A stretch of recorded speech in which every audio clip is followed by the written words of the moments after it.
na changamoto zinazowakumba wananchi kwa kurejelea hotuba ya Lonare katika uga wa kitaifa. Aidha, ngome inapoteketezwa na waovu wachache walio ngomeni, hawatasalia wale wasio na hatia. Msiba waendea wote.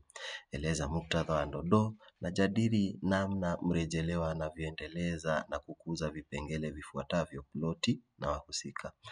Tunaona kwamba haya ni maneno ya msimulizi anamrejelea Mangwasha, na Mangwasha alikuwa kanisani na ni baada ya wanamatango kuchomewa makazi yao, na tunaona kwamba Mangwasha alitorokea pale kanisani ili aweze kujificha wakiwa na watoto wake Sayore na Kajewa.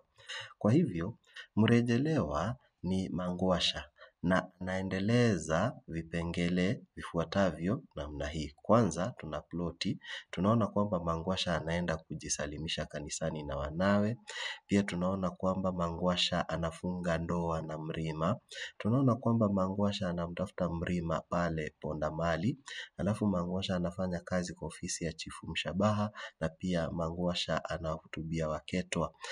Tunaona kwamba ploti ni mtiririko wa matukio. Kwa hivyo tunaona hizo hoja zinaeleza tu mtiririko wa matukio pahali ambapo Mangwasha ako. Pili, wahusika, tunaona kwamba Mangwasha anamjenga Mrima kama mwenye mapuuza. Tunaona Mrima anapuuzilia familia yake na kwenda kujiingiza katika ulevi. Pia tunaona kwamba Mangwasha anamjenga Bungulu kama mshauri mwema. Tunaona Bungulu anamshauri Mangwasha asiende kumtafuta Mrima katika zile maeneo ya starehe zake. Pia tunaona Mangwasha anamjenga Chifu Mshabaha kama mkabila. Tunaona kwamba Chifu Mshabaha alikuwa anawachukia sana Waketwa, na alikuwa anachukia sana Waketwa, na kwa mfano Mangwasha tunaona zile kazi ambazo Chifu Mshabaha alikuwa anamfanyisha Mangwasha. Pia tunaona Mangwasha anamjenga Sangilu kama mwasherati. Tunaona Sangilu alikuwa anataka kumuoa Mangwasha, ingawa Mangwasha alikuwa tayari akishaolewa na Mrima. Na pia Mangwasha anamjenga Lonare kama mtetezi wa haki. Swali la pili, jadili changamoto zinazowakumba wananchi kwa kurejelea hotuba ya Lonare katika uga wa kitaifa. Na tunaona uchumi wa nchi ulikuwa umedorora, kulikuwa na nakisi kubwa ya bajeti. Pia kuna ufisadi ulikuwa umekithiri, wawekezaji wakalazimishwa kuhamia nchi jirani.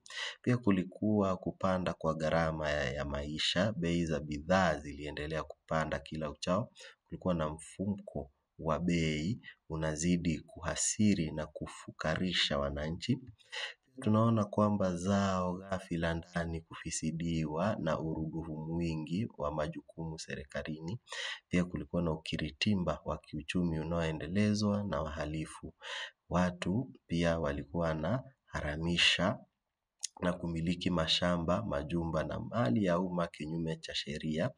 Na pia kuna mafisadi kukimbilia ugenini ili kukwepa mikono ya sheria, na kuna ukosefu wa ajira kati ya vijana. Tunaona vijana wengi sana walikuwa wamesoma na kuhitimu, lakini hawakuwa na ile ajira.